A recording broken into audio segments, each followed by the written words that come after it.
scorso 17 dicembre 2024 si annunciava che a inizio anno sarebbero partiti i lavori di riqualifica della palestra della Domilani, intervento di manutenzione straordinaria.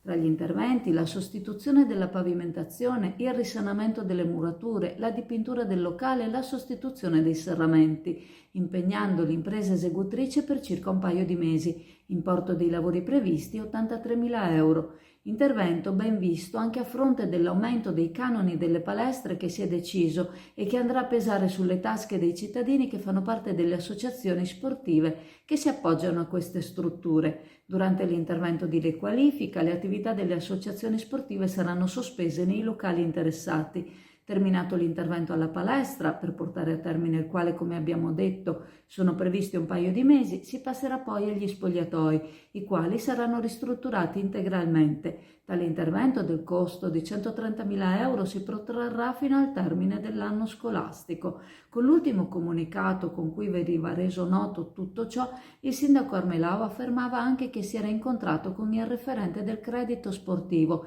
il quale aveva messo sotto una lente la palestra della Domilani, come quella della Caccin, quella della Merlin, della Pascoli e della Nicola De Conti. Aveva affermato che conti alla mano si sarebbe valutata la possibilità di aderire al credito sportivo, ma di questa possibile adesione non abbiamo avuto notizie successive. Sappiamo che per l'intervento alla palestra della Domilani, per quella della Merlin e per la messa in sicurezza della scuola per l'infanzia di Brondolo era stata fatta richiesta dei fondi del PNRR. L'ammontare complessivo dei 3 progetti era di circa 2,5 milioni di euro. Il progetto presentato per la palestra della Dom Milani includeva, oltre al rifacimento degli spogliatoi e alla pavimentazione della palestra a cui si sta provvedendo, anche la realizzazione di un impianto solare termico e fotovoltaico, nuovi arredi, nuovi serramenti ai quali si sta provvedendo e il cappotto termico e l'impermeabilizzazione che avrebbe dovuto garantire un salto di 2 classi energetiche. Era previsto anche l'adeguamento sismico e un impianto performante per il trattamento dell'aria. Visto il progetto presentato per richiedere i fondi del PNRR e il lavoro che invece si sta realizzando, supponiamo che i fondi del PNRR non siano giunti. Commentava allora il sindaco Armelao il 28 febbraio del 2022 all'annuncio della richiesta per i fondi del PNRR che questi fondi sono una grande occasione anche per il mondo della scuola. Abbiamo presentato 3 progetti, diceva, 2 sull'avviso delle palestre e 1 sugli asili nido e infanzia. Stiamo cogliendo tutte le opportunità possibili per il miglioramento della nostra città e dei suoi servizi senza farci trovare impreparati. Abbiamo richiesto quindi delucidazioni all'assessore ai lavori pubblici Mancin su entrambe le questioni, sia sull'accettazione o meno della richiesta per i fondi del PNRR e sia sull'ipotesi della valutazione del credito sportivo. Vi ragguaglieremo a riguardo non appena avremo maggiori notizie.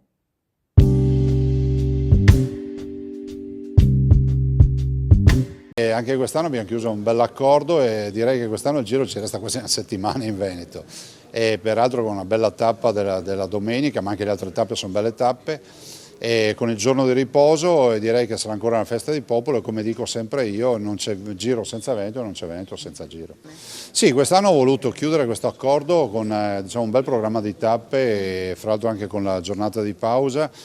Il giro resterà parecchio in Veneto e sarà un'occasione di promozione dei nostri territori perché ricordo che comunque le immagini dei territori, sperando che non piova, del giro andranno in tutto il mondo e dall'altro comunque una festa di popolo perché comunque il giro è amato dai veneti e i veneti riempiono diciamo, il bordo strada quando c'è il passaggio dei corridori.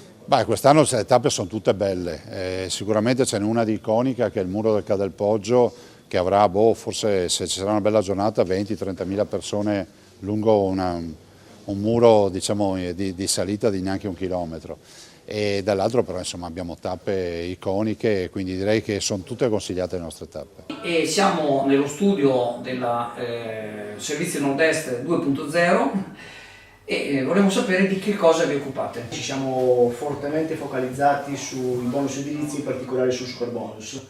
Quindi interventi prevalentemente condominiali di efficientamento energetico. Il superbonus esiste ancora, fino al 31/12/2024 l'incentivo è stato ridotto al 70% e fino al 31/12/2025 è stato ridotto al 65%. Per maggiori informazioni su superbonus e agevolazioni fiscali per le ristrutturazioni edilizie, Servizi Nord-Est 2.0, via Bembo, Sottomarina di Chioggia, Venezia. È Pino Penzo, ex presidente del Consiglio del Comune di Chioggia, a rispolverare la questione del trasferimento del parcheggio dei bus da Borgo San Giovanni a Valdario, una promessa che l'attuale amministrazione ha fatto ancora 2 anni fa.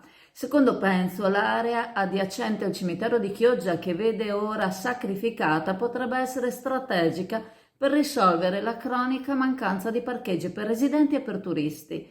Proprio perché la stagione turistica è alle porte, tra l'altro con la ZTL attiva, la città rischia di trovarsi impreparata per affrontare la questione parcheggi, un problema che poteva e che doveva essere affrontato, ribadisce, aggiungendo che siamo ancora una volta ad ascoltare annunci che restano parole vuote e che è ora di passare ai fatti.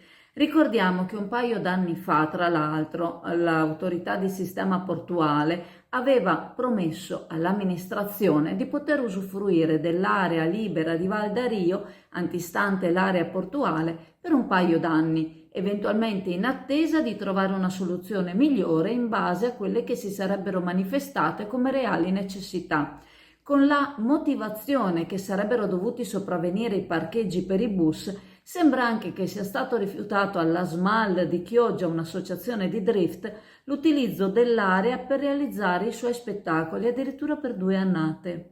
Intanto i 2 anni concessi al comune dall'autorità di sistema sul calendario sembrano passati, almeno dal momento in cui la parola data è stata resa pubblica. Se sono stati poi presi altri accordi per la data di partenza di questo accordo, appunto, non ci sono stati resi noti. A quanto sembra, il claim che il sindaco usa spesso dalle parole ai fatti qualche volta non agisca in modo così immediato, non lo fa sul lungo Lusenzo, dal traghetto ai Murazzi, dove la pavimentazione continua ad attendere un intervento stagione dopo stagione, non lo fa al Teatro Astra, dove in questi 3 anni l'unico intervento che è stato visto è stato di pulizia in attesa degli operai, a quanto ci ha riferito chi stava rendendo salubre l'ambiente. Non lo fa sul ponte della Fossetta, tra l'altro oggi ne parla Andrea, dove l'11 dicembre del 2023 si prendevano misurazioni, a luglio del 2024 si facevano carotaggi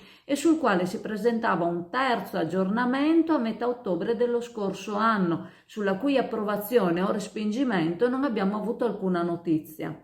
Penzo afferma: non ho ancora capito quando l'amministrazione comunale intenda rispettare la promessa fatta 2 anni fa, trasferire i bus dal parcheggio di Borgo a Valdario. Pino, consolati, non sei il solo a non averlo capito.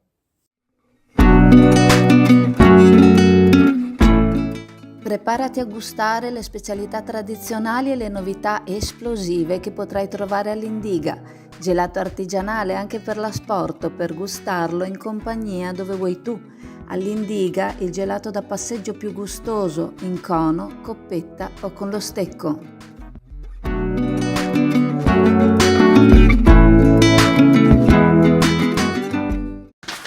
Dunque, sui giornali di oggi, sia La Nuova che Gazzettino, c'è un articolo, un intervento molto interessante che parla dell'ex, Corderia, quell'edificio storico che c'era a Borgo San Giovanni subito dopo la stazione ferroviaria, dopo c'è anche la torre dell'acquedotto, che ancora qualche anno fa l'avevamo ripreso anche qui a Azzurra, è stato completamente demolito.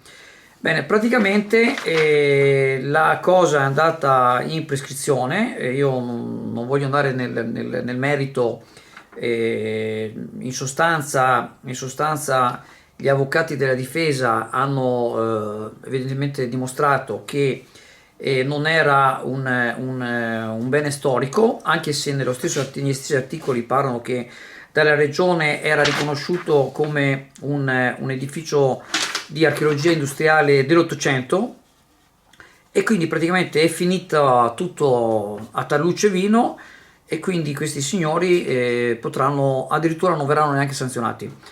Detto questo, è assolutamente giusto che i processi non durino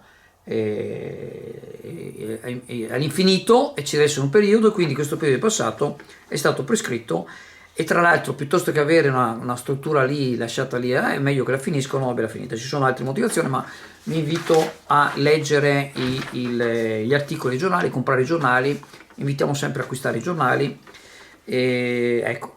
Allora qua però c'è un paradosso, se mi permettete. Allora noi abbiamo un'altra situazione, quella sul ponte scusate, il ponte della Fossetta, di cui siamo bloccati da 7 anni, e la sovrintendenza ha praticamente obbligato l'amministrazione comunale, e per inciso, ripeto ancora una volta, in questi ultimi 3 anni il sindaco Armelao ha lasciato tranquillamente, poteva agire, gli è stato anche consigliato in diversi modi il ricorso al TAR, ma dice no, non stiamo a fare ricorso perché poi è come litigare con le mogli si può anche divorziare, nota bene, ma si potevano fare anche altri passaggi, e un ponte che ha 80 anni e che la sovrintendenza ci sta imponendo di restaurarlo spendendo almeno 4 volte quanto verrà a costare demolirlo e farne uno nuovo con con tutte le 2 corsie e con la pista ciclabile, mentre un edificio storico come quello dei Cordali è stato demolito e dato tutto quanto tra le lucevini. Io chiedo scusa, qua non è nessuna critica in particolare al sindaco Armelao, che comunque per quanto riguarda il ponte su Fossetta in questi 3 anni poteva fare molto di più, ma comunque è una cosa assurda che un edificio storico di archeologia industriale di Chioggia sia stato praticamente demolito, nessuno ha parlato, nessuno ha detto niente, e sto ponte, che tra l'altro la differenza qual è? Che quello era un edificio storico e questa invece è un'infrastruttura, è una cosa ben diversa. Non lo dice il sottoscritto che è l'ultimo di Pirla, lo dicono tanti professionisti, architetti e ingegneri, che è una situazione diversa. Purtroppo siamo così, e tra l'altro voglio ricordare, concludo, il ministro Giorgetti ha detto che siccome dobbiamo rientrare con il debito pubblico e quindi tutti i ministeri devono cercare di fare di più avendo adesso più capaci, più in gamba, e lavorare di più e meglio con meno risorse. Qualcuno mi spiegherà come faremo a lavorare meglio e con meno risorse, visto che la sovrintendenza ci obbliga a spendere 4 volte tanto per avere un ponte nuovo. AF Energia ci trovate in Viale Mediterraneo 135 a Sottomarina, dal lunedì al venerdì 8.30, 12.30, 14.30, 18.30. Offriamo il servizio luce, gas, prezzo fisso, prezzo variabile, telefonia, fibra o ADSL per famiglie, imprese e condomini. Qui da noi potete effettuare anche il pagamento delle vostre bollette a una commissione ridotta di 1,30 €. C'è un articolo molto interessante sul New York Times che parla di come negli Stati Uniti potrebbe esserci una recrudescenza della poliomielite. Anche se negli ultimi 10 anni c'è stato solo un caso accertato di poliomielite negli Stati Uniti, tra l'altro legato a cause esterne, cioè qualcuno se l'è presa all'estero e poi è tornato negli Stati Uniti, negli ultimi tempi in particolare c'è dovrebbe essere il figlio di uno dei presidenti Kennedy, Robert F. Kennedy Jr., che mette in dubbio la sicurezza e l'efficacia dei vaccini, tra l'altro senza alcun fondamento scientifico, cosa che è stata anche ripresa anche da Trump, non in maniera diretta, ma indirettamente ha detto bisognerebbe fare un altro studio per essere sicuri che non siano i vaccini la causa dell'autismo, cosa che è stata già dimostrata tantissime volte con ricerche scientifiche.